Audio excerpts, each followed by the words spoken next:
ساری دنیا کے سارے لوگ تجھے اپنے فائدے کے لیے چاہتے ہیں، صرف تیرا رب ہی ہے جو تجھے تیرے فائدے کے لیے چاہتا ہے۔ میں توریت کو اہل توریت سے زیادہ جانتا ہوں اور انجیل کو اہل انجیل سے زیادہ جانتا ہوں۔ اگر کوئی تم کو صرف اپنی ضرورت کے وقت یاد کرتا ہے تو پریشان مت ہونا، بلکہ فخر کرنا کہ اس کو اندھیروں میں روشنی کی ضرورت ہے اور وہ تم ہو۔ نماز کی فکر اپنے اوپر فرض کر لو، خدا کی قسم دنیا کی فکر سے آزاد ہو جاؤ گے اور کامیابی تمہارے قدم چومے گی۔ کسی انسان کی خوبی کو پہچانو تو اسے بیان کرو، لیکن اگر کسی کی خامی مل جائے تو یہاں تمہاری خوبی کا امتحان ہے۔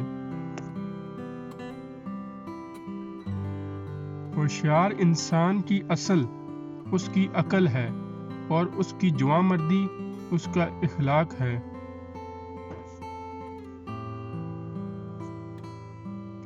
جو شخص چھوٹی مصیبتوں پر صبر نہ کرے، اللہ تعالیٰ اسے بڑی مصیبتوں میں مبتلا کر دیتے ہیں۔ انسان کی اصل اس کی عقل ہے اور اس کی عقل اس کا دین ہے۔ اس شخص میں ہرگز دلچسپی نہ لو جو تم سے دوری اختیار کرتا ہو۔ ہر کسی کو اتنی اہمیت دو جتنی وہ تمہیں دیتا ہے۔ اگر تم کم دو گے تو مغرور کہلاؤ گے، زیادہ دو گے تو خود گر جاؤ گے۔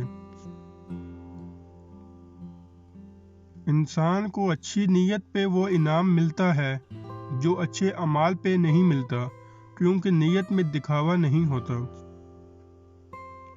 اگر تم پانی میں ڈوب رہے ہو اور تمہیں یاد آ جائے کہ وقت نماز ہے تو نماز کی نیت کر لو۔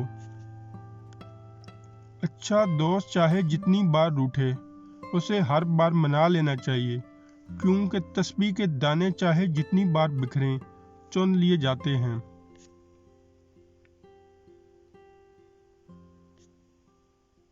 انسان کو اس کی برائیوں سمیت قبول کرنے والا ہی سچا دوست ہوتا ہے، ورنہ خوبیاں تو دشمن کی بھی متاثر کرتی ہیں۔ اس شخص پر تعجب ہوتا ہے جو توبہ کی گنجائش ہوتے ہوئے مایوس ہو جائے۔ اپنوں کو ہمیشہ اپنا ہونے کا احساس دلاؤ، ورنہ وقت آپ کے اپنوں کو آپ کے بغیر جینا سکھا دے گا۔